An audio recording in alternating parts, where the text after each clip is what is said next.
আসসালামু আলাইকুম dear viewer, আমি আপনাদের দেখাতে যাচ্ছি যদি বিক্রেতা বিলের সাথে মূসক 6.3 ভ্যাট চালান ইস্যু করে তাহলে ক্রেতার বইতে কি জার্নাল হবে এবং বিক্রেতার বইতে কি জার্নাল হবে।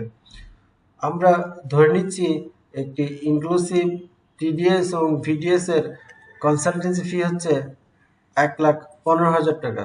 এক্ষেত্রে যিনি পণ্য বা সেবা বিক্রি করবেন তার বইতে জার্নাল এন্ট্রিজ হবে অ্যাকাউন্ট রিসিভেবল 1,15,000 টাকা ডেবিট এবং ভ্যাট ডিডাকশনের সোর্স হবে 1,15,000 গুণ 15 ভাগ 115 ইকুয়াল টু 15,000 এবং সেলস হবে 1,15,000 থেকে 15,000 বাদ দিয়ে 1,00,000 টাকা এবং যিনি পণ্য বা সেবা ক্রয় করবেন তার বইতে জার্নাল এন্ট্রিজ হবে প্রফেশনাল বা কনসালটেন্সি ফি 1,15,000 টাকা এবং টিডিএস হবে 10,000 টাকা।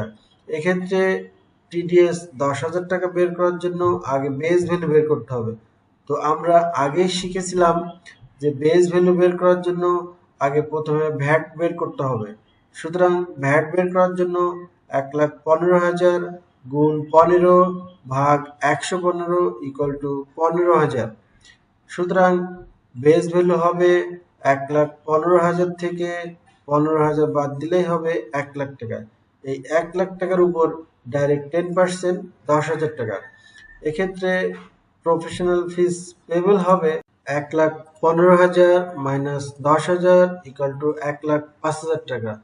ক্রেতা যখন এই প্রফেশনাল ফিসটি পেমেন্ট করবেন তখন প্রফেশনাল ফিস ডেবিট হবে 1,05,000 টাকা, ক্যাশ অর ব্যাংক ক্রেডিট হবে 1,05,000 টাকা এবং এই চেকটি যখন বিক্রেতার হাতে পৌঁছাবে এবং বিক্রেতা তখন ব্যাংকে জমা দিয়ে ব্যাংক ডেবিট করবেন 1,05,000 টাকা এবং অ্যাকাউন্ট রিসিভেবল 1,05,000 টাকা ক্রেডিট করবেন এবং ক্রেতা যখন এই 10,000 টাকার ট্যাক্স কেটে রাষ্ট্রীয় কোষাগারে জমা করবেন তখন একটি চালান বিক্রেতাকে দিবেন। এই বিক্রেতা এই চালান দেখে তখন অ্যাডভান্স ইনকাম ট্যাক্স ডেবিট করবেন এবং অ্যাকাউন্ট রিসিভেবল ক্রেডিট করবেন।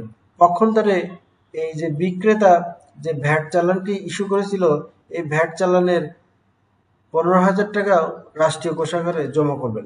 এক্ষেত্রে জার্নাল এন্ট্রিজ হবে ভ্যাট ডিডাকশনের সোর্স 15,000 টাকা ডেবিট, ক্যাশ আর ব্যাংক ক্রেডিট 15,000 টাকা।